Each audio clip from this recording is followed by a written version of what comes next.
Alright, so what I'm going to do is I'm going to start with the negatives first and then the positives. So I took a lot of notes. Okay? A lot of notes. So let's get on it. Olivia Munn, she is just, oh my god, this woman is just visually just pure sex, and she's got a cool personality in real life. But in honest to God, Olivia Munn as Psylocke is completely wasted in this movie.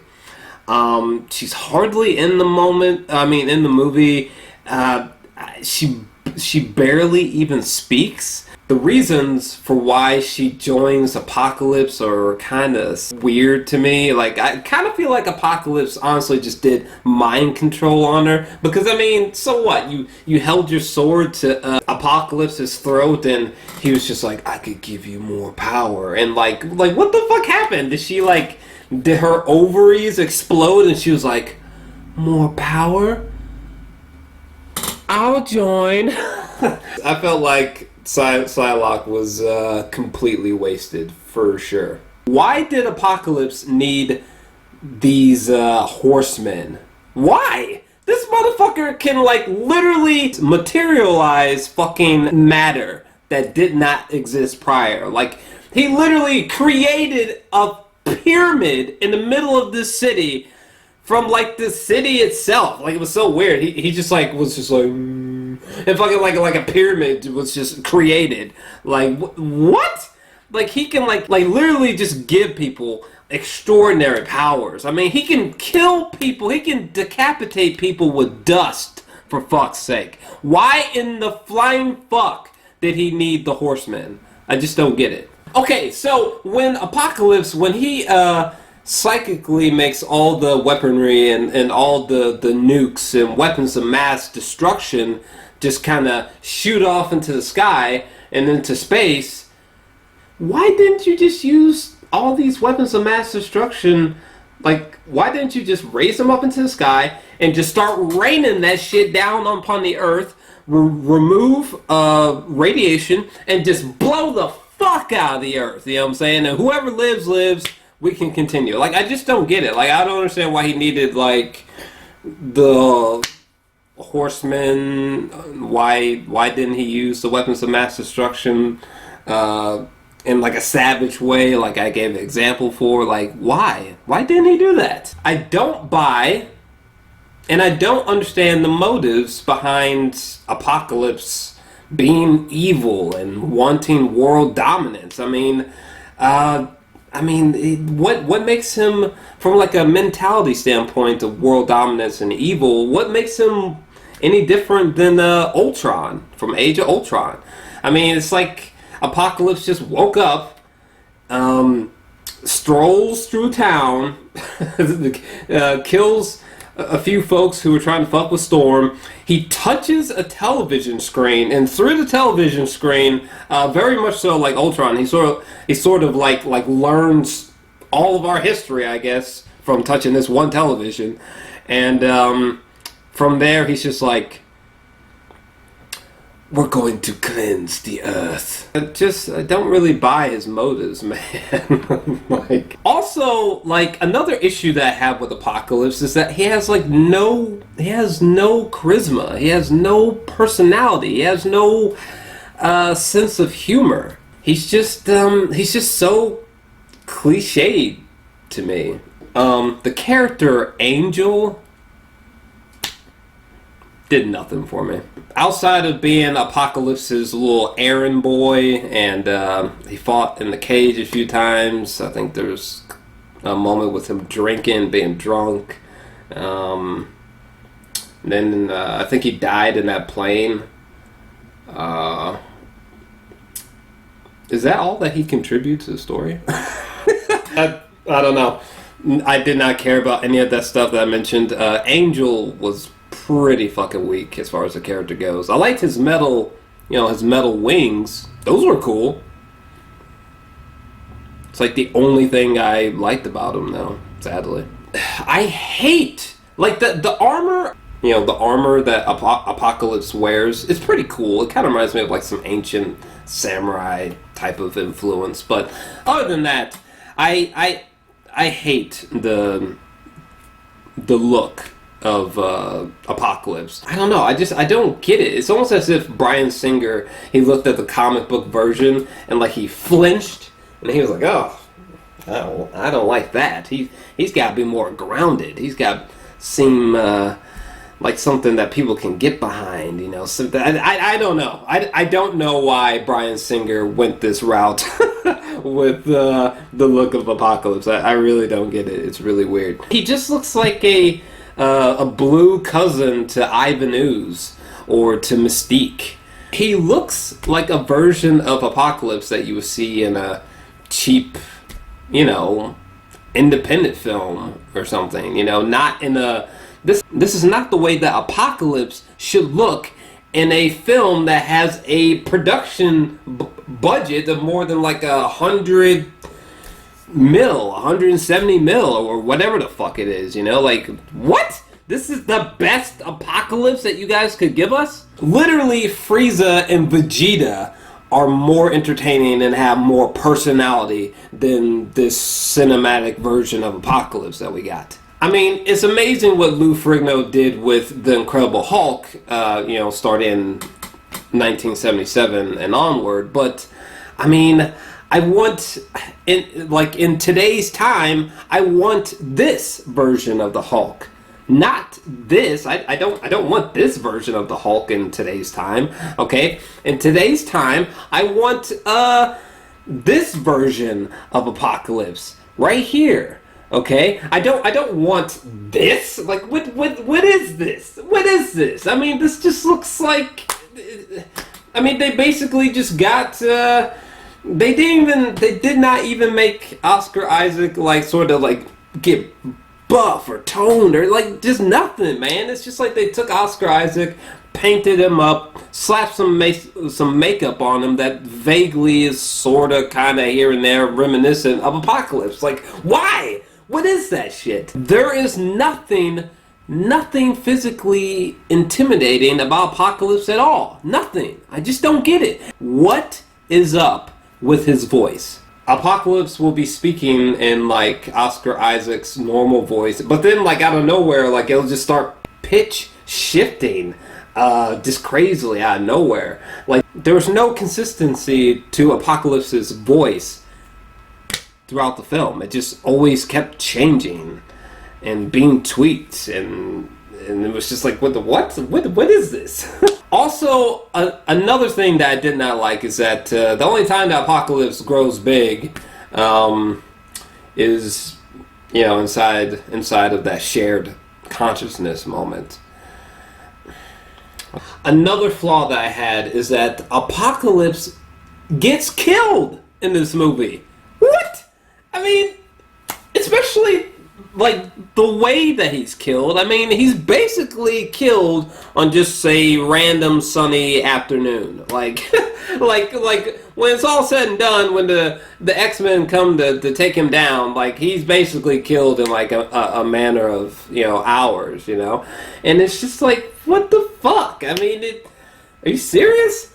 This creature who professes to be a god, this creature who is like the first known mutant, this creature who has lived for thousands upon thousands of years, who can literally just create matter at will, and he has Professor Xavier type powers and so on and so forth. You mean to tell me y'all killed this motherfucker just one fucking sunny afternoon?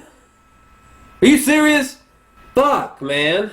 I mean, I don't know. I expected him to at least be around for another movie, at the very least. I mean, goddamn, y'all killed this motherfucker. I mean, fuck, man. Could you imagine Thanos, for example, just being killed after the first major battle in an afternoon's time? Oh my god. I feel like his power of persuasion was greater than the rest of his powers at the end of the day, and the way that he was killed.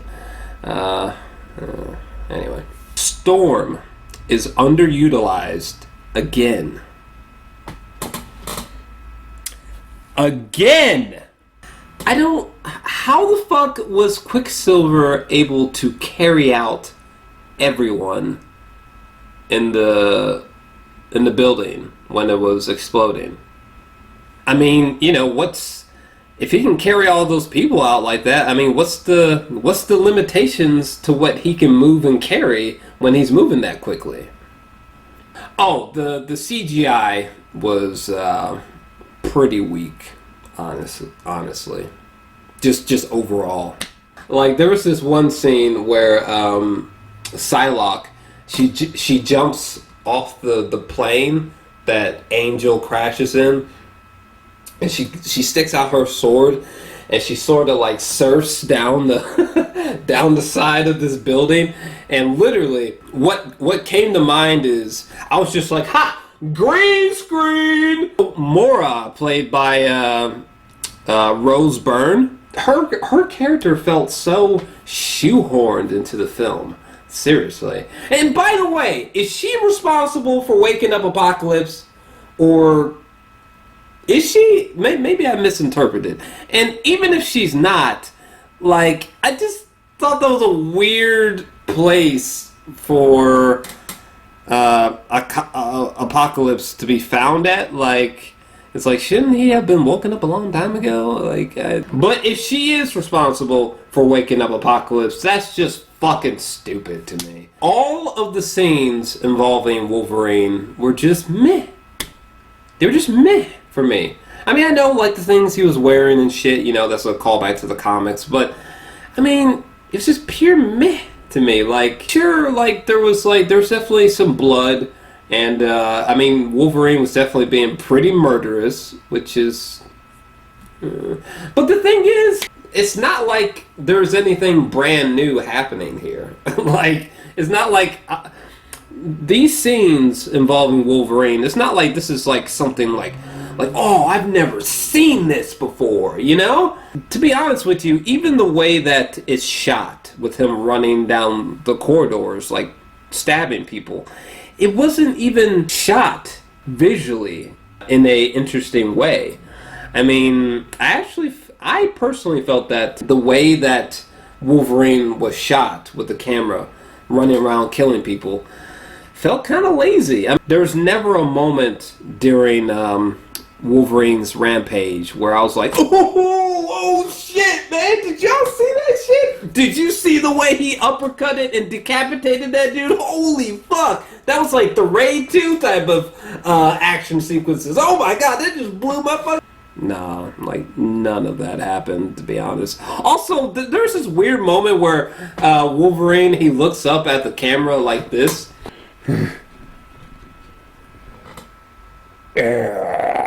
He just runs off. Honestly, I fucking laughed. I laughed. I also laughed when, after Jean Grey gives him back some, like, repressed, you know, forgotten memories, and after she gives that back to Wolverine, and by, you know, holding his head or whatever, when the last shot of Wolverine just running his ass off through the snow with that terrible fucking haircut, was just a little bit funny. It was just like, I don't know, I just felt like Wolverine's involvement in the film just felt so abrupt and kind of out of place. Kind of like that Thor scene where he's shirtless in that cave or well in Age of Ultron. Just felt out of place, just like that scene.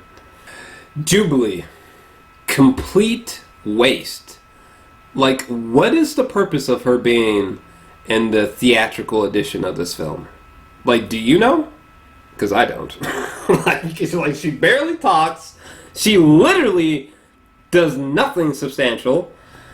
I don't even think we got an introduction to her character. She was just like there, like I guess she was meant to be like a cool Easter egg or something.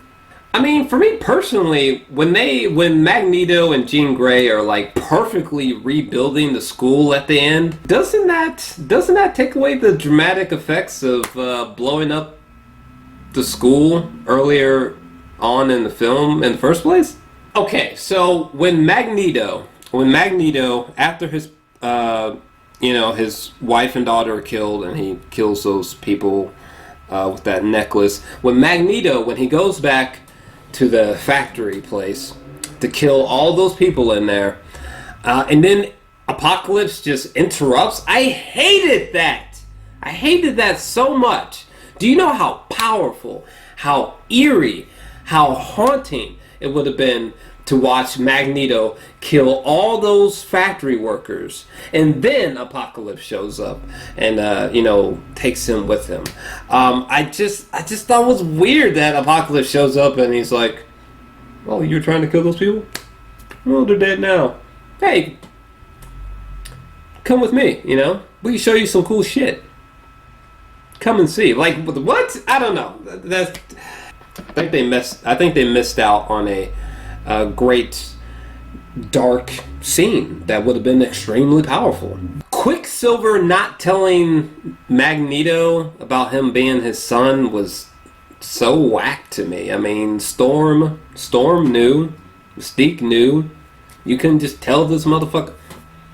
Okay, when Professor Xavier fights Apocalypse inside of his mind, like, why didn't he have Jean Grey come with him at the start so that they could tag team this motherfucker from the beginning inside of the shared consciousness moment? Why is there so little of Mystique as her blue self? Like, why? I just don't understand that. And also, why is Jennifer Lawrence so wooden in this movie? She's just not very expressive. Like, she almost kind of seemed kind of bored with her line deliveries. Like, literally, there was a scene where Professor Xavier, when she returns to the school, and the professor was like, "Oh, you're back," or whatever the fuck he was saying, and she was literally, this is how her acting was to me. I came back to find Eric. His parents died. I need to find Eric. I'm Mystique. I'm in this movie. Let's go save the day. Like, just her acting in this movie just felt very lackluster. The final action sequence is boring to me, man. I mean, there's nothing exceptional about these action sequences. The CGI is pure meh throughout. Magneto is just like floating in some bizarre orb, like sucking all the metal and trying to control all the metal within the earth.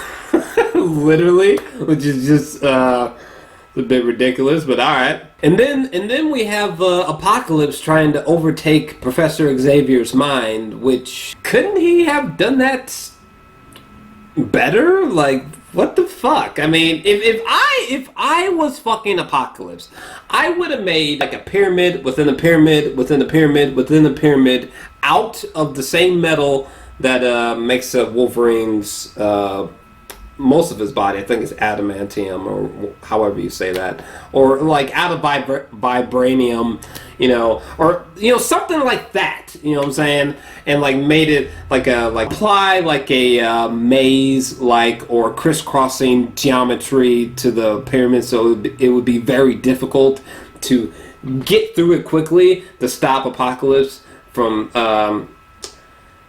jumping inside of Professor Xavier's mind. You know what I'm saying? Like, I don't know. I just felt like there could have been an easier way of Apocalypse, like, completing the task of controlling Xavier, in my opinion. Okay, so when, Jubilee, Nightcrawler, Jean Grey, and Cyclops, when they go to the mall and they watch Return of the Jedi, well, first off, that's a pretty great idea. It's pretty cool.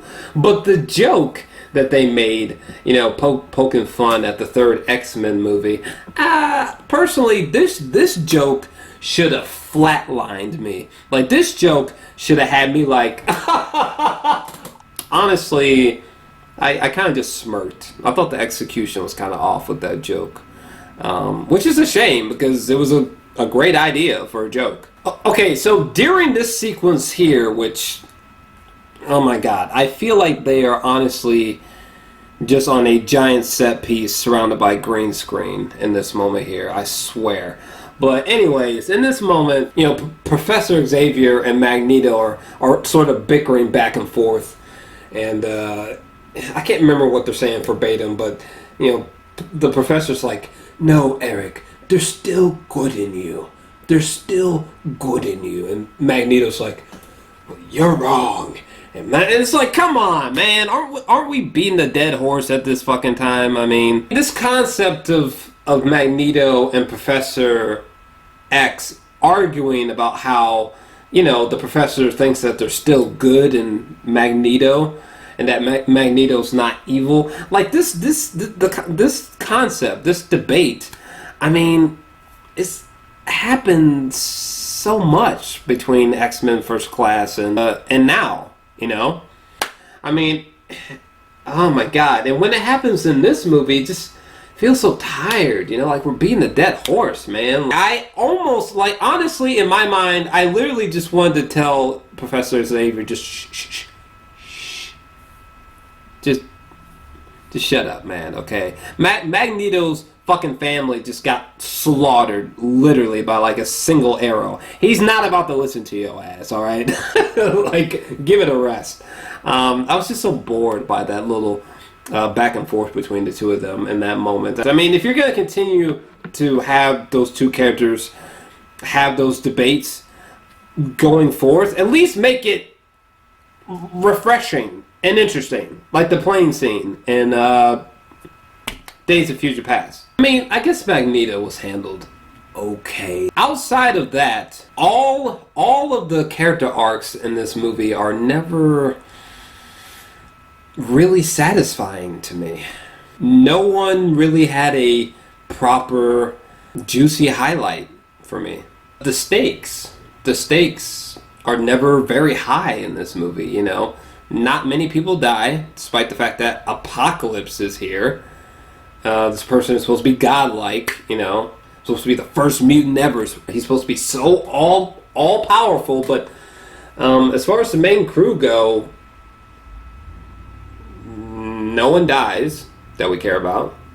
You know, the school exploded, which I was kind of like, damn, but like it comes right back at the end of the movie. So I don't know. I just feel like the stakes weren't really that high, honestly. And the action sequences are not that engaging because there's no emotional weight behind them. Not substantially so. Honestly, I didn't have an issue with the characters of Nightcrawler, Havoc, Jean Grey, Cyclops. I was cool with them. They were pretty cool. None of them had a definitive character moment where I was like, oh, whoa! But, like, they were cool. I liked the comedic moments with Nightcrawler. There's some pretty funny moments, like when he paused for a photo and he was just like... And I really liked Nightcrawler's, his red Thriller jacket. That jacket was dope as fuck, man. And the humor that is in this movie... outside of the Return of the Jedi joke, which did not land for me, the humor is pretty good.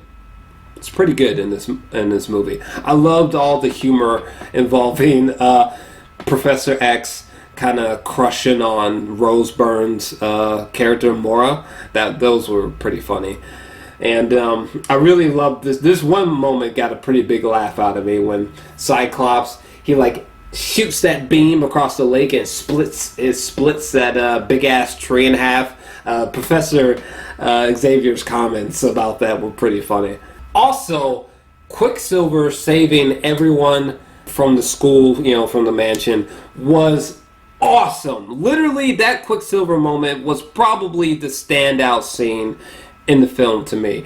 It just came out of fuck nowhere. I fucking loved when you see Cyclops and Nightcrawler, Jubilee, and Jean Grey, when you see them all being slowed down in the car and they're all fucking like, they're all so happy and shit. You see the little the little bumblebee or the bee, its wings like come to a still, and fucking Quicksilver shows up and he's eating a Twinkie, and he's like, the fuck, you know? And then Sweet Dreams, that was a perfect song to that montage. My favorite moment of the film. It was hilarious. It was a lot of fun, you know? Great scene. Great. I liked this scene better than the last Quicksilver scene in Days of Future Past, so kudos. The interactions between Cyclops and Jean Grey, I thought they were cool. I wasn't too bothered by it. I thought it was cool. It was interesting. I can see how their chemistry could grow. You know, I'll fuck with it.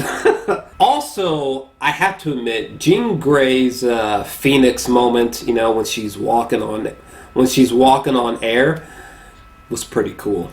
Gotta admit, it was pretty. The scene where Magneto, when he loses his daughter and wife in the woods, that was a great moment. Professor X, the way that we find out that he goes bald, you know, with him being on the slab and the pyramid, the way that he becomes bald, I'm cool. I'm cool with it. It's fine. Whatever. Fuck it.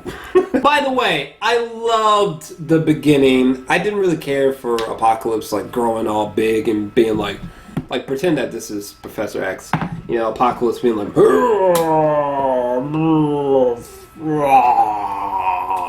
didn't really care for that. But I loved how at the beginning where Professor X and Apocalypse, when they link up consciousness-wise, that fucking Professor Xavier is fucking squaring up on fucking Apocalypse, just straight fist fighting Apocalypse. I loved that. Also the part where Professor Xavier, he feels Apocalypse for the first time using Cerebro and his eyes turn black. Whoa. Oh, I do like the sense of scale in this film, you know, particularly with the beginning of the film where we kind of see the origins of Apocalypse. You know, the film overall, it feels like a large blockbuster, this movie. You know, like by the time we got to the main title sequence of this movie, I was just like, holy fuck, like how much money did they spend on this movie? Because it feels like a large summer blockbuster, this movie. So I really like that. I like the sense of scale of this. Also, teasing Mr. Sinister in the post-credit sequence, you know, where they show the Essex Corp on the briefcase, you know, at the end after they get that vial that says, you know, Weapon X. Nice. At the end of the day, honestly, I was pretty bored by this movie. I kind of felt like a lot of this movie is filled with a substantial amount of been there, done that, X-Men movie-wise. It all was pretty mediocre, and honestly, I could not find anything great or exceptional or mind-blowing about anything in this movie. And to make things worse, I personally feel like Days of Future Past and X-Men First Class are way better than this movie. This movie, I'm still feeling a 5 out of 10 for this film. But, as always, what about you?